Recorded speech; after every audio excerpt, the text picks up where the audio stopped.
আশ্বিনের শুক্লা ষষ্ঠীর সন্ধ্যায় বিল্ল শাখায় দেবীর বোধন শারদীয়া দুর্গাপূজার একটি অবশ্য কর্তব্য অঙ্গ। এই বোধনকে অকাল বোধন বলা হয়। এখন জানতে হবে বোধন কি এবং এই বোধনকে অকাল বোধনই বা বলা হয় কেন। বোধন অর্থাৎ জাগরণ। দেবী যেন নিদ্রিতা, পূজার জন্য তাকে ঘুম থেকে জাগানো। স্বাভাবিকভাবেই এখানে একটি প্রশ্ন জাগে, মা জগজ্জননী চৈতন্য স্বরূপিণী, তার বোধেই সব বোধ, তার চৈতন্যেই সব চৈতন্যময়, কাজেই তিনি নিদ্রিতা হবেন কী রূপে? আর নিদ্রিতা যদি নাই হন তাহলে তাকে জাগাবার প্রশ্নই তো আসে না।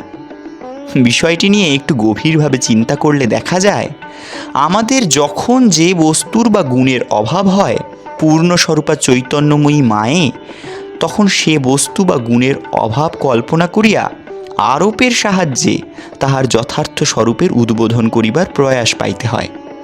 এইরূপ কৌশলের ফলে কার্যত আমাদেরই সকল অভাব দূরীভূত হয়।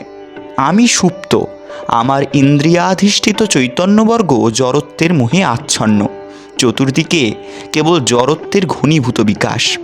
এই অবস্থা হইতে চৈতন্য রাজ্যে উপনীত হইতে হইলে আমাকে জাগ্রত হইতে হইবে। আমি তখন সরল প্রাণে মাকেই নিদ্রিতা বলিয়া বুঝিলাম। আমি সুপ্ত, সুতরাং মাও যেন সুপ্তাই রহিয়াছেন। মা যদি জাগিতেন তবে সন্তানও নিশ্চয় জাগিত। অতএব যে কোনো উপায়েই হোক মাকে জাগাইতে হবে। মা তুমি জাগো, মা তুমি উদ্বুদ্ধা হও, এইরূপ বলিয়া আমরা তখন কাতর প্রাণে প্রার্থনা করিতে লাগিলাম।